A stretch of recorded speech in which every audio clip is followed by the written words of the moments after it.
இன்று இரவு சந்திர கிரகணம். சந்திர கிரகணத்தை முழுமையாக காண சென்னை பிர்லா கோளரங்கத்தில் சிறப்பு ஏற்பாடுகள்.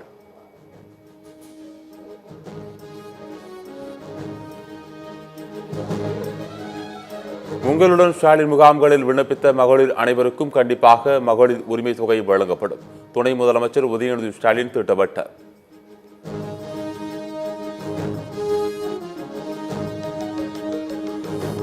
வாக்கு திருட்டு குற்றச்சாட்டை முன்வைத்து நெல்லையில் நடைபெற்ற காங்கிரஸ் மாநாடு.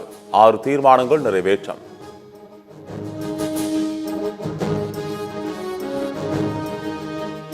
பரந்தூரில் விமான நிலையம் அமைக்கும் திட்டத்தை கொண்டு வந்தது அதிமுக தான். நாம் தமிழர் கட்சி தலைமை ஒருங்கிணைப்பாளர் சீமான் குற்றச்சாட்டு.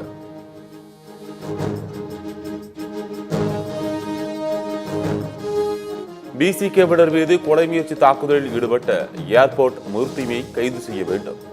அக்கட்சியின் வழக்கறிஞர் சாரநாத் பேட்டி. திலீபன் அவர்கள் மீதும் மற்றவர்கள் மீதும் கொலை முயற்சி செய்தார் என்ற அடிப்படையில் ஏர்போர்ட் மூர்த்தி அவர்கள் மீது நாங்கள் புகார் கொடுத்திருக்கிறோம். அந்த புகாரை காவல்துறை பதிவு செய்திருக்கிறது. முறையாக நடவடிக்கை எடுக்க வேண்டும் என்பதுதான் எங்களுடைய கோரிக்கை. தூத்துக்குடி மாவட்டம் கோவில்பட்டியில் போக்குவரத்து உதவி ஆய்வாளர் மற்றும் பெண் காவலர் சண்டையிட்டுக் கொண்ட விவகாரம். காவல்துறை நடத்த விதிமுறைகளை மீறி செயல்பட்டதாக இருவரும் சஸ்பெண்ட். மணிப்பூரில் 3 மணி நேர பயணத்தால் என்ன சாதிக்க விரும்புகிறார் மோடி? காங்கிரஸ் பொதுச் செயலாளர் ஜெய்ராம் ரமேஷ் கேள்வி.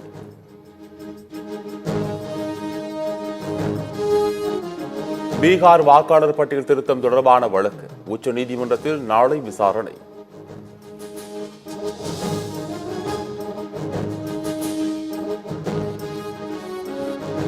முதலீடுகளை ஈர்ப்பதற்காக ஜெர்மனி, இங்கிலாந்து பயணங்களை முடித்து சென்னை திரும்பும் முதலமைச்சர் மு க ஸ்டாலின் நாளை காலை 7:30 மணி அளவில் சென்னை வந்தடைவார் என தகவல்.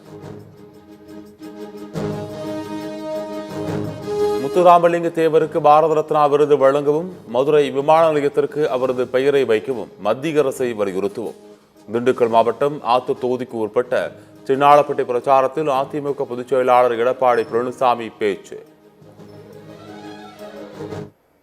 பசுமொன் ஐயா முத்துராமலிங்க தேவர் அவர்களுக்கு நாட்டின் உயரிய விருதான பாரத ரத்னா விருதினை வழங்க வேண்டும் என்று அதிமுக சார்பா மத்திய அரசிடம் கோரிக்கை வைப்போம். அதிமுக பொதுச் செயலாளர் எடப்பாடி பழனிசாமிக்கு காலக்கெடு விதிப்பதற்கு செங்கோட்டையனுக்கு அதிகாரம் கிடையாது. முன்னாள் அமைச்சர் தளவாய் சுந்தரம் திட்டவட்டார்.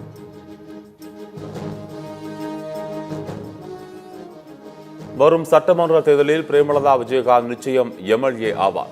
கடலூரில் தேமுதிக இளைஞரணி செயலாளர் விஜய பிரபாகரன் பேட்டி.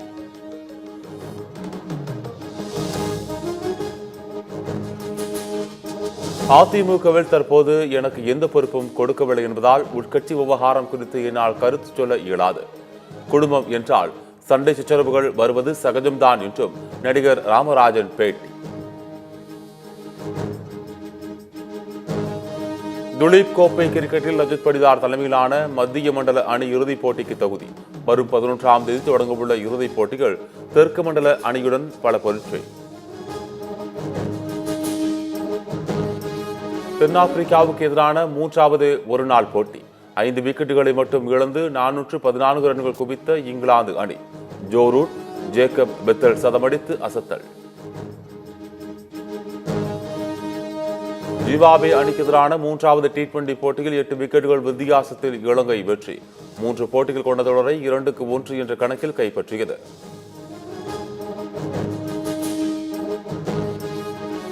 இஸ்ரேலின் ரமோன் நகர் விமான நிலையத்தை தற்காலிகமாக மூடுவதாக அந்நாட்டு அரசு அறிவிப்பு.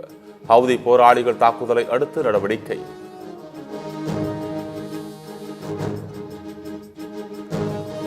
ஆசிய கோப்பையை 4வது முறையாக வென்றது இந்திய ஹாக்கி அணி. இறுதிப் போட்டியில் தென்கொரியாவை 4-1 என்ற கோல் கணக்கில் வீழ்த்தி அபாரம்.